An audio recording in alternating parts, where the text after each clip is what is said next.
Hey everyone and welcome back. Today we're heading out for another Railfan adventure. We'll stop at Winton Place and then drive around Warren and Butler counties before coming across a surprise to finish off our day. Our first stop is Winton Place. As usual, within a few minutes of arriving, a train makes its way into view. This one, a Norfolk Southern southbound.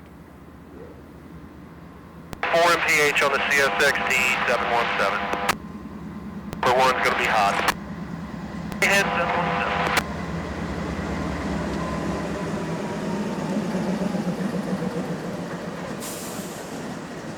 My guess is it's a local due to its small size, but I didn't catch the symbol.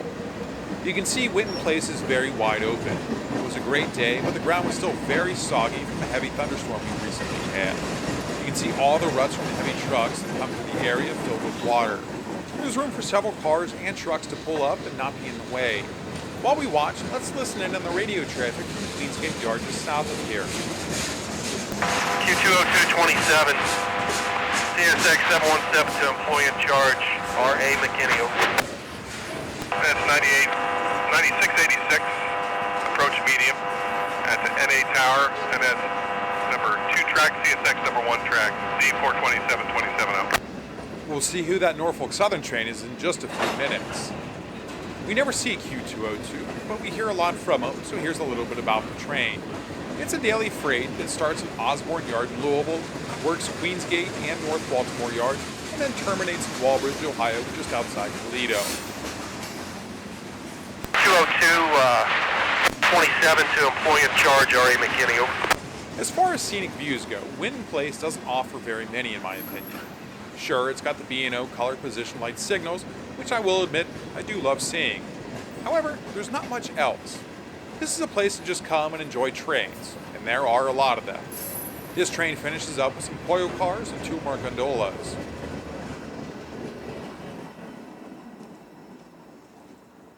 I always take a few pictures of the signals here. I always wonder how long CSX will keep them. The signal bridge in Covington, with its CPL signals, was removed last year. Hopefully, these will stay in place for a while longer. Next up, we have a northbound CSX, which I'm guessing is also a local due to its engines, as well as a short link. Due to the amount of radio traffic, I missed the engineer call out what I believe is a medium approach medium.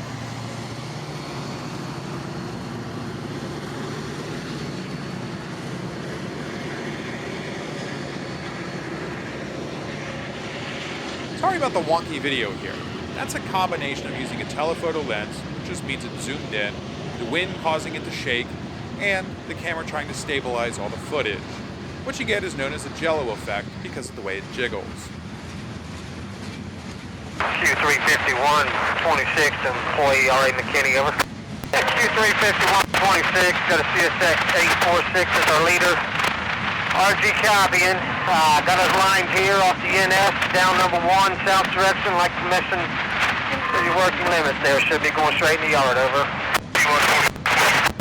Maximum work on 1, and that's 9575.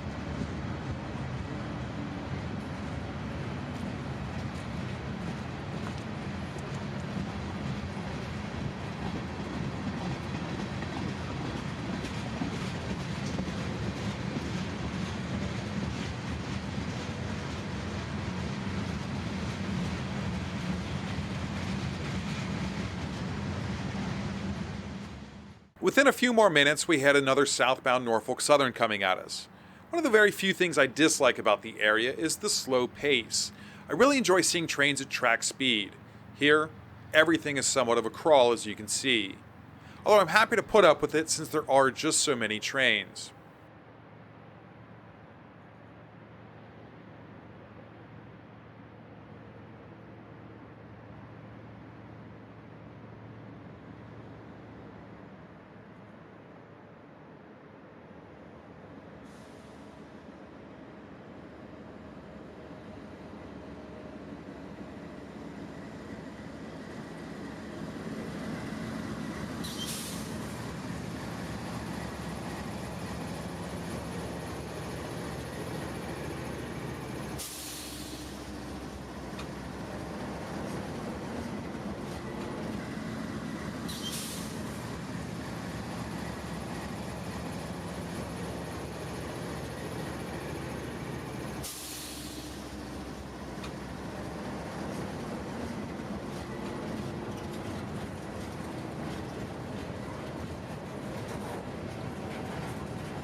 There you get a better idea of what the viewing area is like.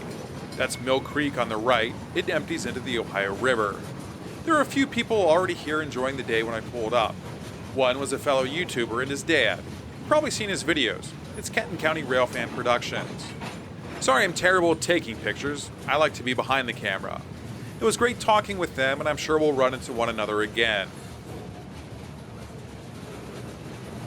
Back to the trains. It took me a minute to figure out what these gondolas were carrying, then I realized blocks of metal. My guess is steel since they're already showing signs of rust, but that's just a guess.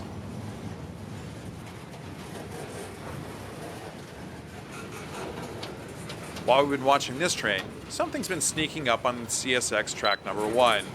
The drone gives us a better look. C-128-27 being clear, Winton Place, Northbound 1, NF 9575. Here comes a stretch 717.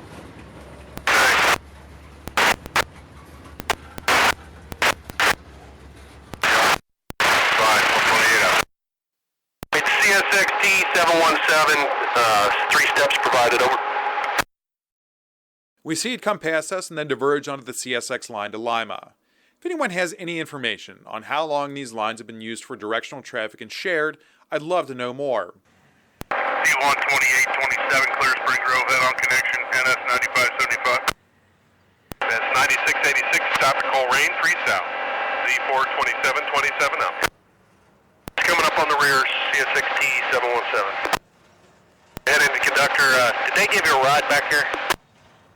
Sometimes that Carmen gives everybody a ride, but I guess if he disappeared. Now head in halfway between Hopple Street and Coleraine. All right, you're clear, and 3 steps are gone. 717. Just let me know if you do get a ride. I'll pull up to the north crew room. I had the whole day off and nothing to do, so I figured I'd head north and try to find another spot. I ended up in the Carlisle area of Warren County. There are several wide open spaces to view trains, and I've seen several while in the area for work. C-128-27, employee charge R.A. McKinney, over. I didn't see anything on any of these signals at Farmington Road, so I kept going north to Miamisburg. More bad news, nothing on these signals either. Both are automatic block signals, and they are getting lower as we go north. These are number 218. The previous ones south of here at Farmington Road were 220. I never thought about where they were counting from until now. I realized it's Cleveland, since this line was built by the Cleveland, Cincinnati, Chicago, and St. Louis Railroad. I've come this far, I might as well keep going, right? Well, I went by Reed Yard, Moraine. Wow, completely empty. I don't know if it was just the day I drove by or what, but I've always seen cars in this yard. Hopefully, it was just a slow week or something. I kept going, and as I was looking to check one last set of signals in Dayton, I saw a headlight. It was an auto rack headed southbound. This spot worked out well and gives us a nice view. I didn't notice if these were empties or what, but for as long as this train was, I was surprised to see only one engine pulling. But I guess these folks know what they're doing and what they need to do it. I plan on heading back to Dayton sometime in the coming weeks to Railfan. 6.5, 10 mile an hour, GPS Coleraine, maximum authorized clear up. Good read back C-128, 1339. Station, correctly, 1338.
On my way back south, I stopped in Carlisle again to check the signals. I came across a clear signal and an old mile marker. It looks like we're 44 miles north of Cincinnati and 158 south of Toledo. I always love coming across artifacts like these, but unfortunately they're becoming harder and harder to find. This was my first time seeing one like this, so I was pretty happy. I didn't know how long the signal had been green, but I didn't like where the sun was going to be for filming the train. So I figured I probably had a few minutes to drive around and find a better spot. Well, since you're not looking at a train right now, you can guess what happened. As I was driving, I saw the gates go down in the distance and a horn blow. Wanting to get a better spot caused me to miss this train. I was frustrated, so I decided to take the long way back to Cincinnati and see if there was anything coming in Hamilton. As I was driving south on Route 4, I noticed what looked like a steel train in the distance. I've never seen a train on these tracks here. Then again, I'm not in this area very often. I kept driving south, wondering if there was a place for me to pull over and try to get a shot of it. Sure enough, the old Americana amusement park site. I remember going here as a kid with my family. It's now called Bicentennial Commons Park. I hurried to get my camera set up, hoping I hadn't just seen a switching operation.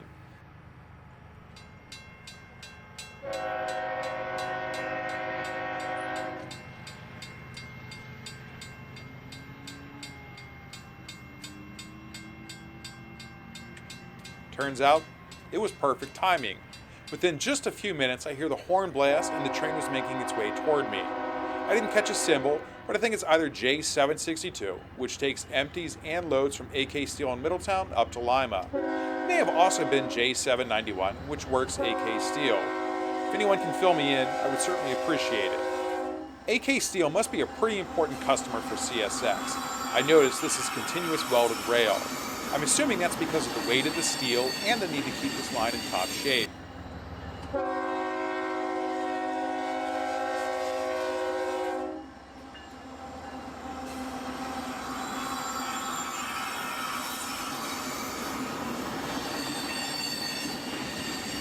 This was a fun trip. Had I caught that CSX in Carlisle, I would have missed this one for sure. I think it turned out all right.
be a shout out every time we do McKinney, just to make sure everybody's on where we'll be there, okay? But I appreciate it. Can we go?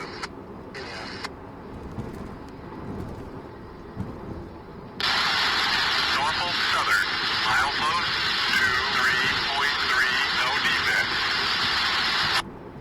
McKinney to that 3301 over 259, you on here? For our next trip, we'll be spending the day on the Norfolk Southern main line through Kentucky. We'll start in Crescent Springs and head south. Of course, we'll stop by High Bridge, and we'll finish up in Danville with a brief look at the yard and a little switching operation. I hope you liked the video.